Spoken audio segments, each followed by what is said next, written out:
cho mà béo được cái tía đó cái này cho step để ทานชิปเจ้า bé học lúc nào chỉ bé học của nhưng mỗi nhân của tôi sẽ nó cái rong tôi chưa biết cho của nó xong tôi bé nhé một cái cho tôi là của sống một thế mình tôi chưa biết cho của cái siêu luôn kia mỗi chỉ bỏ lo sau đó tôi là chỉ hay biểu bé cho có thành tàu bỏ nó đi bỏ cái mùa kia là nhiều cho nhau luôn luôn bây giờ thì một số là tiền thế mùa xe hai số cái này thế của cái số tụ mua khó giờ xuất phát rồi mình xuất phát rồi thổi lại chứ bây giờ nhớ cái cho step để bỏ được có là cái sẽ là một luôn bỏ đồ nó giờ giờ nó dùng nó có dùng cái sẽ nữa thì ô tô này cái sẽ là hậu cũng là chuyện đấy biết biết họ bà xong nó giờ nó là này xe gì có đi có được mai gì to rồi này ok ô tô nó cứ hậu nữa Okay, just start.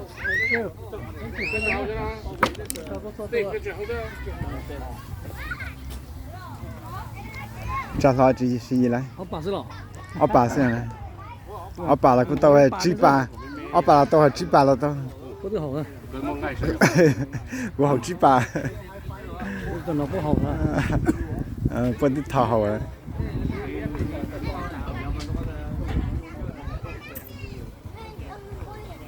Nó mà ta chỉ số là những mùi nhẹ để ta chỉ số mà họ đã tốt hơn.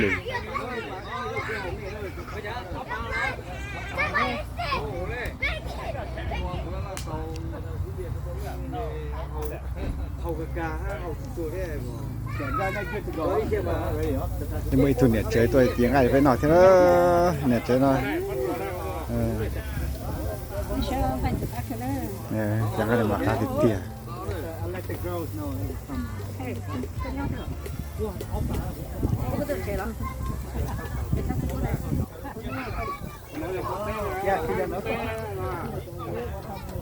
nhầm bột tây bột tàu này tất cả xin trái luôn à, trái luôn à.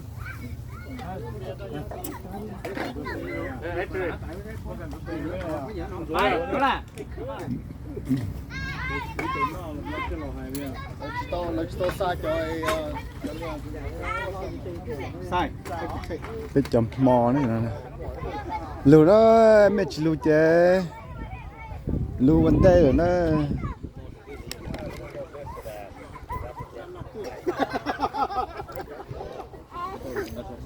lò lấy giỏ nè không biết tay nó mò không biết tên chỉ nó mò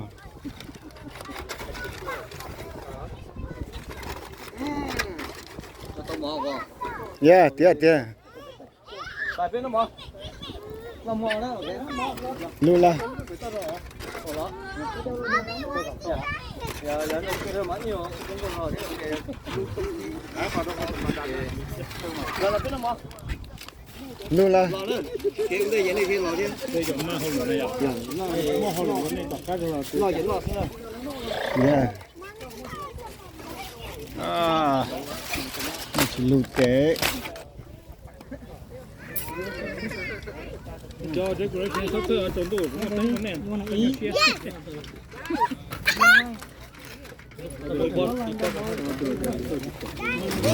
ta thế này à ta muốn cho sự kia rau chua sườn cái bùa mà cắt xa đi nữa nó kia sườn chua sườn cái bùa cái của tôi của cái nào